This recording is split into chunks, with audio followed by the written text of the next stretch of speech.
Who is Loving the Secret Code of Success by Noah St. John? We are just 6 chapters in, and I am already learning so much about myself and so many new principles I can implement in my life and my business that are going to change things for me. Now, the premise of this book that we've learned is about overcoming those self-defeating thoughts and behaviors that are keeping us from the life that we want to live. He's challenging us to live to our full potential. And in order to do that, there are many things that we have to overcome and do to quit self-sabotaging ourselves. And that's what this step is about in this chapter. Step 3, again, it's building on those other 2 we've already read. Step 3 in the Secret Code of Success is regarding systems of support. In a nutshell, it's about creating rituals and routines so you don't have to make decisions. You don't have to. He's wanting us to free up space in our brain and in our life so we can live the life we want. Now, he opens the chapter with challenging us to think about our home. We have systems within our home. We have an electrical system, a plumbing system, a ventilation system. We have a heating system. We need these systems within our home so it will function properly.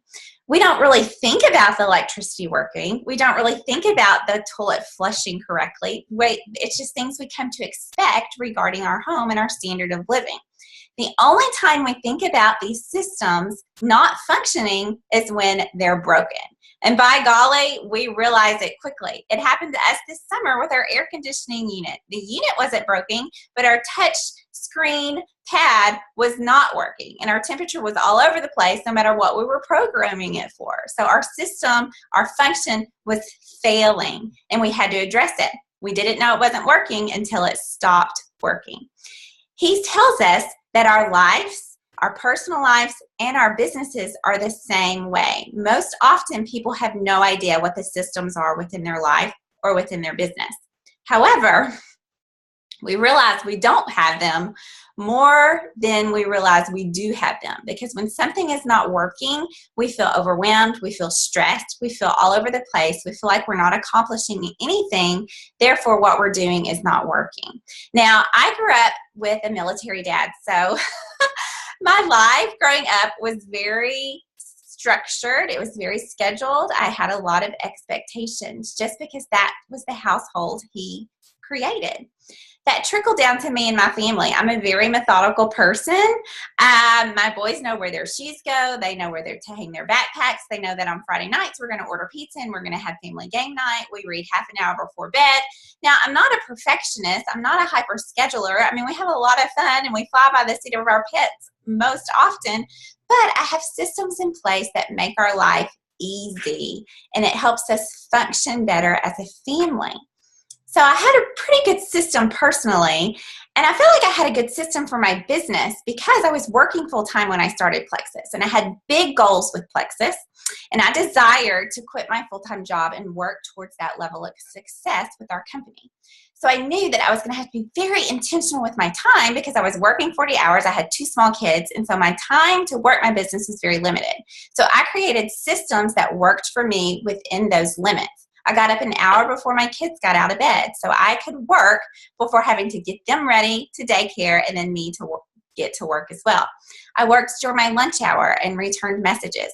At night, we created a system where after dinner, my boys would take the boys and bathe them and put them to bed so I could, again, have that 2 hours before I went to sleep to work. So I created rituals and routines for my business to go smoothly. But you want to know what rocked my world was, thanks to Plexus, I was able to quit that job and transition home, and all of a sudden my systems didn't work anymore. My systems were broken, and I realized that I needed a whole new one because now I had free time at home, but free time at home, I also had my kids at home, so I was trying to juggle how to figure out running a business at home as a stay-at-home mom. So I had to come up with rituals that worked within those new boundaries. Excuse me. Now, Noah talks about there are different systems in our life that can either support or hinder our success, and he breaks them down into 5 different systems. And he said how you use those will determine your personal success. people systems, activity systems, environment systems, and introspection system. And then the last one is the simplification system. I've loved this chapter. It's a little longer than the others because he really gives you some personal exercises to do to start addressing the systems within your life and your business. So the first one he mentions is the people system. You got to be able to work with the right people in a way where they will help you get what you want, okay? He challenges us with the 5 A's. We need to learn to acknowledge people. We need to ask them for their support, but if we ask them for support, we need to be ready to accept it. And he closes that system with accountability and affirmation. I was really convicted about the second A, where he said sometimes we need to just ask. A lot of times we don't ask for help when we're overwhelmed. We might not even really ask our spouse to step in when we need them. We might not even ask someone for their business or ask someone for their order. We just assume things and build our life and business accordingly. So he really challenges us to ask people. This happened to me just this last week. I'm in a small group Bible study with women that meets bi-monthly. And we make announcements. We make Facebook posts. Girls at church know that we're doing it. I mean, they hear it. They're aware of it. But just this past week, I reached out personally to a new girl that I just met. And I said, I would love for you to come this Monday night. I'm hosting in my home. Will you please come? And she said, Catherine, I'm so glad that you asked me. And she came. Yes, she had been hearing the announcements. Yes, she knew it existed. But because I personally asked her, she was more responsive. So if we ask someone for help, this was really convicting. We need to be ready to accept it. Most of us think we can do things on our own, that we don't need help. And as a woman, we become frazzled and overwhelmed and stressed out, and our sleep suffers. So we need to ask for help when we need it, but we also need to be willing to accept it. He also says we need accountability in our life, which not only goes for health goals, but it also goes for business goals. This summer's been really crazy with a new baby. So here I'm setting up additional new systems in my life with a baby and meeting his needs. And so I told my husband this summer, I said, I need you to keep me accountable to my power hours. Because so often I would sit down to work and life would go crazy and haywire. And so he has been keeping me accountable with my schedule, and it's been very, very helpful for me. The second system Noah addresses is the activity system. This is how you spend the hours of your life. You want to do more of the activities you love and less of the activities that drain you. Quit your job, and everybody on the face of the planet is going to ask you to do something, whether it's with children's activities, church, school, anywhere you can volunteer. They think, oh, well, she's home now. Maybe she needs somewhere to spend her time. So I learned very, very quickly to create boundaries within my life, to say yes to those things that make me feel alive, and to say no to the ones that leave me feeling drained. I love children. I have my own children, but serving in children's ministry is not my passion. It is not. But people think, oh, you have kids.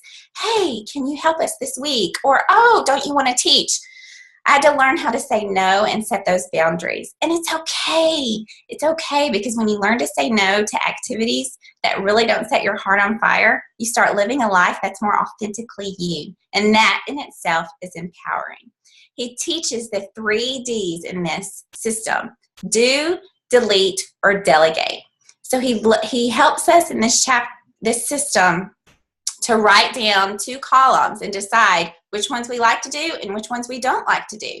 If we don't like to do them, we need to delete them or we need to delegate them. So again, this is about how you spend the hours of your life. We're wanting to overcome those self-defeating behaviors that are preventing us from achieving our full potential. And in order to do that, we have got to delete and delegate those activities that are draining us from the life we really want. Set those boundaries, and he helps us do that. The third system is the environmental system. Okay, I'm an interior designer by trade, so take it from me, your space matters.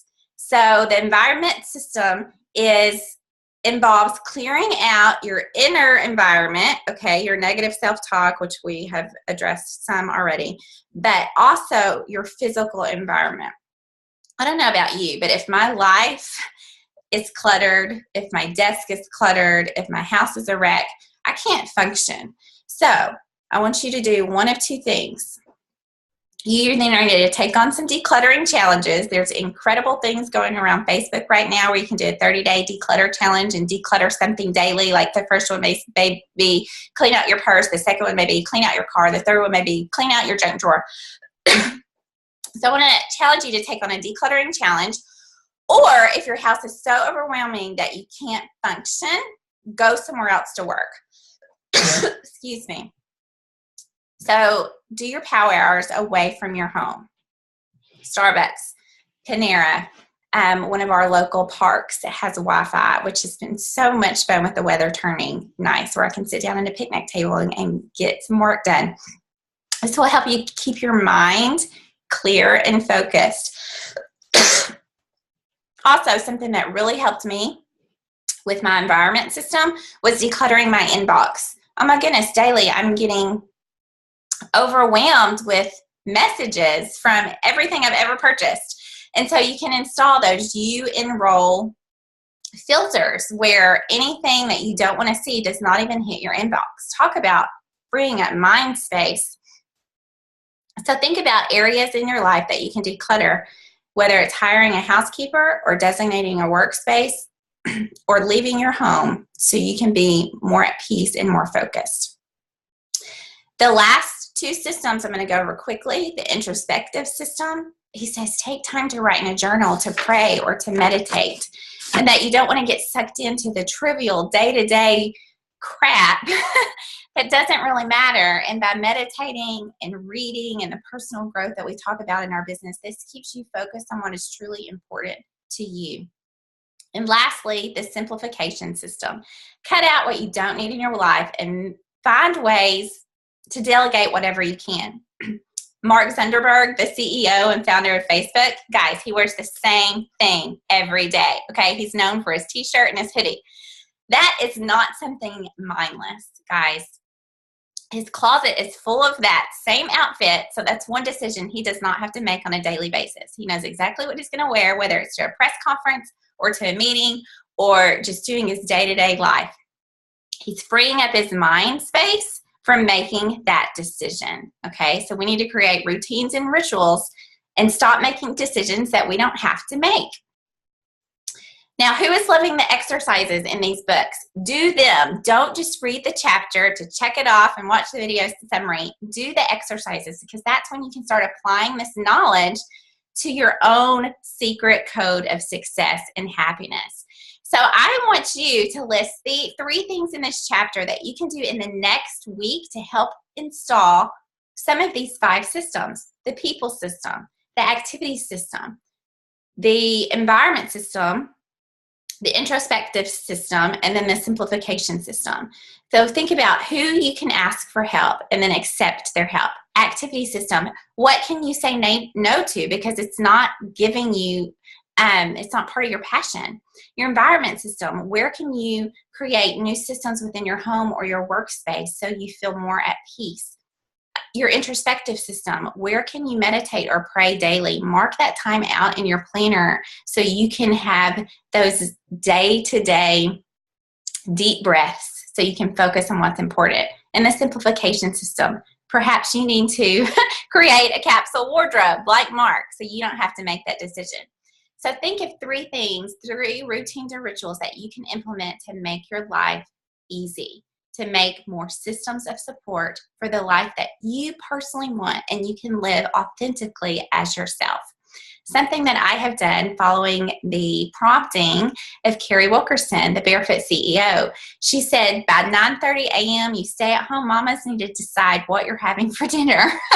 I mean, who hates the what are we going to eat for dinner craziness at the end of every day? So she said, if you can decide by 9:30 every day what you're going to eat to dinner, think about the time and the mental effort you would save yourself. So I have an alarm on my phone. I menu plan, but I have an alarm on my phone that prompts me to either thaw something out, throw something in the crock pot, or decide, you know what, we're going to pick up something to go. That has helped me immensely. Something else that I've implemented with her prompting is I have a morning routine and I have a sign-off routine. Because our businesses are mobile and virtual, they are with us all the time. But it is so important to our introspective system and to our families to sign off. So I have turned off notifications on Facebook Messenger, and I am now checking them during my power hours in the morning. I have a quick check-in around noon when my baby goes down for a nap, and then I check them when my boys are in the tub and occupied at night, and I sign off.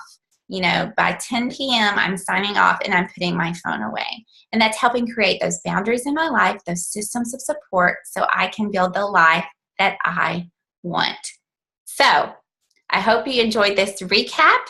Again, think about 3 things you can implement immediately within these 5 systems to create boundaries and routines and rituals, so you can start getting rid of that negative baggage that is enabling you to greater happiness and satisfaction.